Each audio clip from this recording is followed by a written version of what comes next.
28. märtsil on aeg leida tasakaal. Tasakaal enda sees, et kuulata oma sisemist ja osata sellega midagi teha. Samuti leida see tasakaal, millega sa kasutad sind ümbritsevat maailma ja selles leiduvaid võimalusi.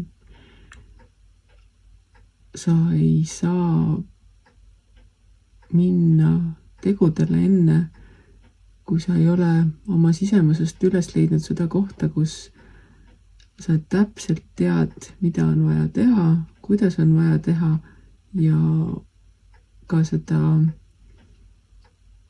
pisukest sädet, mis annab selle teadmise, et just see ja just nii, täpselt nii peabki olema.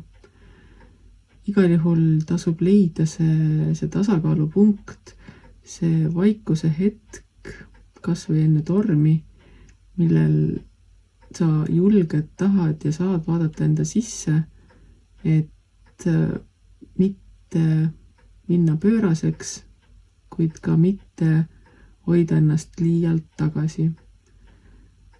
Et siis 28. märtsil leia enda tasakaalupunkt ja siis vaata, mis edasi toimub.